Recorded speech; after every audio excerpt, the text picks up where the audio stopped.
Welcome to my channel Naidu గారి ఇంటి భోజనం. టుడేస్ రెసిపీ వంకాయ శనగపప్పు కూర. దానికోసం ముందుగా శనగపప్పు ఉడకబెట్టుకోవాలి. శనగపప్పు 2 స్పూన్లు తీసుకున్నాను. శుభ్రంగా కడిగి 1 స్పూన్ నూనె కొంచెం ఉప్పు వేసి ఉడకబెట్టుకోవాలి. మీన్ వైల్ నేను తాలింపు కోసం ఒక గిన్నె పెట్టుకున్నాను. తాలింపు కోసం ఆవాలు, దాంట్లోకి ఆవాలు వేగిన తర్వాత కొంచెం జీలకర్ర కూడా వేగాక దాంట్లోకి ఎండుమిరపకాయలు ఒకదాని తర్వాత ఒకటి వేసి వేపుకోవాలి. కాస్త వేగాక దీంట్లోకి కరివేపాకు రెబ్బలు వేసుకుంటున్నాను. ప్రతి కూరలో కరివేపాకు వేసుకోండి, జుట్టుకి చాలా మంచిది. కరివేపాకు కూడా వేగాలి. వేగాక దీంట్లోకి ఒక మీడియం సైజ్ ఉల్లిపాయ ఒకటి వేసుకుంటున్నాను. ఒకటి ముక్కలుగా తరుక్కొని వేసుకుంటున్నాను. కొంచెం తక్కువే వేసుకోవచ్చు, ఉల్లిపాయ అంత ఎక్కువేం పట్టదు. ఒక చిటికెడు పసుపు, కొంచెం ఉప్పు వేసుకుని దీన్ని ఒకసారి కలుపుకుంటాను. అదొకసారి మిక్స్ చేసుకొని ఉల్లిపాయ ట్రాన్స్పరెంట్ అయ్యేంత వరకు వేపుకోవాలి.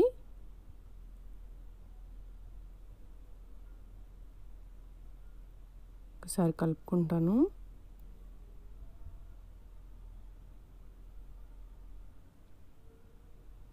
ఉల్లిపాయ ట్రాన్స్పరెంట్ అయ్యేంత వరకు దాని మీద మూత పెట్టి వేపుకోవాలి. ఈ లోపల శనగపప్పు ఉడికిందా లేదా చెక్ చేసుకుంటున్నాను.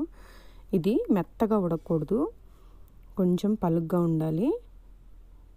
కొంచెం మీరు విరిపినప్పుడు కొంచెం గట్టిగా విరిగితే సరిపోతుంది. అదిగోండి అలా విరగాలి, కొంచెం పలుకు ఉండాలి. మరి మెత్తగా అయిపోయేంత వరకు ఉడకబెట్టొద్దు.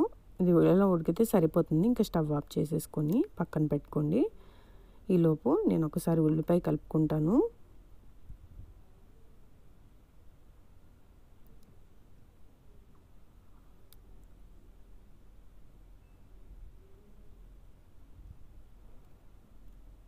ఒకసారి ఉల్లిపాయ కలుపుకొని ఇంకా కొంచెం ట్రాన్స్పరెంట్ అవ్వాలి.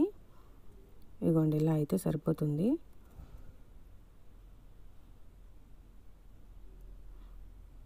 మధ్యలో చెక్ చేసుకోండి. తక్కువ ఉల్లిపాయ వేసినప్పుడు త్వరగా మాడిపోతుంది ఉల్లిపాయ. ఎందుకంటే స్టవ్ కింద బేస్ ఎక్కువ వేడిగా ఉంటుంది మీకు. అప్పుడు తక్కువ ఉల్లిపాయ వేసుకున్నప్పుడు మధ్యలో కలుపుకుంటుండండి, లేదంటే త్వరగా మాడిపోయిద్ది. ఎక్కువ ఉల్లిపాయ వేసినప్పుడు మాడిపోదు, కానీ తక్కువ ఉల్లిపాయ వేసినప్పుడు త్వరగా మాడిపోతుంది. దీంట్లోకి ఒక మీడియం సైజ్వి 2 టొమాటోలు ముక్కలుగా కట్ చేసి వేసుకున్నాను. నేను కాస్త పెద్దవి వేసుకున్నాను ముక్కలు. దీంట్లోన ఒకసారి మిక్స్ చేసుకొని టొమాటోలు మషిగా అయ్యేంత వరకు కుక్ చేసుకోవాలి. టొమాటోలు మషిగా అయ్యాయి.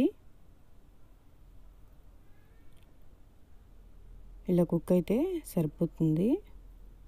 చూడండి, అలా గుచ్చితే మీకు టొమాటో ముక్క నలిగిపోవాలి. నలిగిపోతే సరిపోతుంది. మరీ మెత్తగా పేస్ట్ లాగా కుక్ అయిపోవసరం లేదు. ఇలా కుక్ అయ్యాక దీంట్లోకి నేను ఒక 1/2 kg వంకాయల వరకు తీసుకున్నాను. ఇలా పొడవు ముక్కల్లాగా కట్ చేసుకొని ఉప్పు నీళ్ళలో వేసుకొని పెట్టుకున్నాను ముందుగానే. అవి వేసేసుకోవాలి. చూసారు కదా, అలా కోసుకోవాలి ముక్కలు. ఒక 1 ఇంచ్ పొడవును మన వేలు లావున్న ముక్కల్లాగా కట్ చేసుకుంటే సరిపోతుంది. వంకాయలు వేసిన తర్వాత వెంటనే ఉప్పు వేసుకోండి, లేకపోతే కండ్రెక్కుతాయి. అండ్ వంకాయలు ఇంకా బాగా ఎక్కువ ముద్దుగా ఉండే గింజలు ఉన్న వంకాయలు అస్సలు తీసుకోవద్దు. అవి కూడా కండ్రగానే ఉంటాయి. కొంచెం ఈ మోస్తరుగా ఉంటే సరిపోతుంది. ఇంకా లేతవి అయితే ఇంకా బాగుంటాయి. నాకు లేతవి దొరకలేదు. బాగా ఎక్కువగా ముదురుగా ఉంటే మాత్రం మీకు కూర చెడిపోతుంది, మంచిగా రాదు. ఇది ఒక్కసారి కలుపుకొని వంకాయని మూత పెట్టేసి కుక్ చేసుకోవాలి. దీంట్లోకి నేనేమీ నీళ్ళు వేయట్లేదు. వంకాయ కుక్ అయిపోవాలి శాంతానికి. అప్పుడు నేను నీళ్ళు వేసుకుంటాను కారం వేసిన తర్వాత. ఒక్కసారి మిక్స్ చేసుకొని దీని మీద మూత పెట్టుకొని కుక్ చేసుకుంటాను. కాసేపు అయిన తర్వాత ఒకసారి కలుపుకుంటున్నాను. ఇంకా కాస్త ఉడకాలి. కాకపోతే ఒకసారి కలుపుకుంటాను. పైకి కిందకి కలిపితే ఈవెన్గా కుక్ అవుతాయి. కిందకి పైకి, పైకి కిందకి చేసుకొని కలుపుకుంటే మీకు కిందవి కూడా పైనవి కూడా కిందికి వెళ్ళి మళ్ళీ మంచిగా కుక్ అవుతాయి.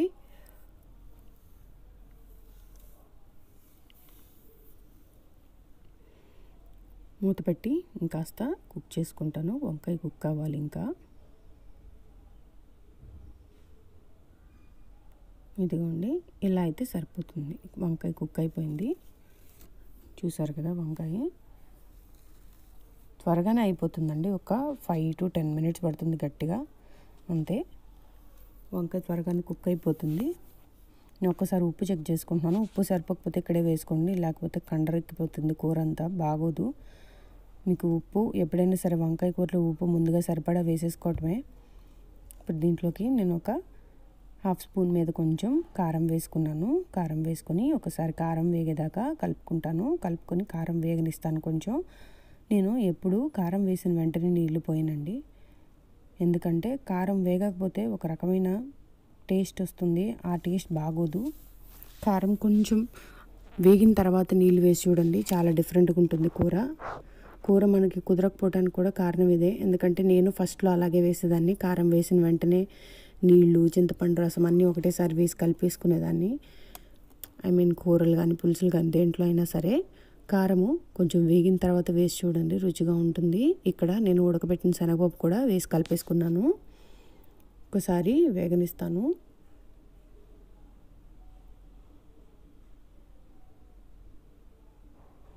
ఇది కాస్త వేగింది. దాంట్లో ఇంకా నాకు కొంచెం ఉప్పు పడుతుంది అనిపించి కొంచెం ఉప్పు వేసుకున్నాను. కొంచెం వాటర్ వేసుకొని హై ఫ్లేమ్ పెట్టుకొని ఒక 5 minutes కుక్ అవనిస్తే సరిపోతుంది. కొద్దిగానే వేసాను చూసారా వాటర్, ఎందుకంటే వంకాయ ఆల్రెడీ కుక్ అయిపోయింది, శనగపప్పు కూడా కుక్ అయిపోయింది. కాకపోతే ఇవి రెండింటికి కొంచెం కారం మంచిగా పట్టుకుంటుందని నేను కాస్త నీళ్ళు వేసుకున్నాను.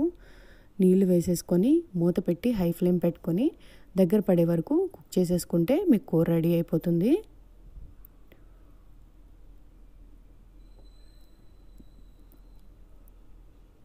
ఒకసారి కలుపుకుంటున్నాను. చూసారు కదా, ఆల్మోస్ట్ దగ్గర పడిపోయింది కూర. ఈ కొంచెం వాటర్ కూడా మీరు కొంచెంసేపు అయిన తర్వాత చల్లబడే కొద్దీ దగ్గరకు అయిపోతుంది. ఆ కొంచెం వాటర్ కూడా ఉండదు, గట్టిగా దగ్గరకు వచ్చేస్తుంది. అయిపోయింది కూర. ఇంకా దీంట్లోకి కొత్తిమీర వేసుకొని గార్నిష్ చేసుకోవటమే. ఒక 5 minutes సరిపోతుంది. వాటర్ వేసిన తర్వాత హై ఫ్లేమ్లో పెట్టుకొని కుక్ చేసుకుంటే ఆ వాటర్ అంతా ఎగిరిపోయినట్టే. కొంచెం ఉంచుకోండి వాటర్, ఎందుకంటే కొంచెంసేపు అయిన తర్వాత థిక్ అవుతుంది. అది కొంచెం చూసారా, దగ్గరకు వచ్చేసింది ఆ వాటర్ అంతా. టేస్టీ వంకాయ శనగపప్పు కూర రెడీ అయింది. ఇది చాలా బాగుంటుంది. గెస్ట్ వచ్చినప్పుడు ఫాస్ట్గా అయిపోవడానికి ఇలాంటి ఒక కూర మీ మెనూలో పెట్టుకోండి, బాగుంటుంది. Subscribe to my channel, like and share my videos, click the bell icon to get all the notifications. Thank you. Thanks for watching.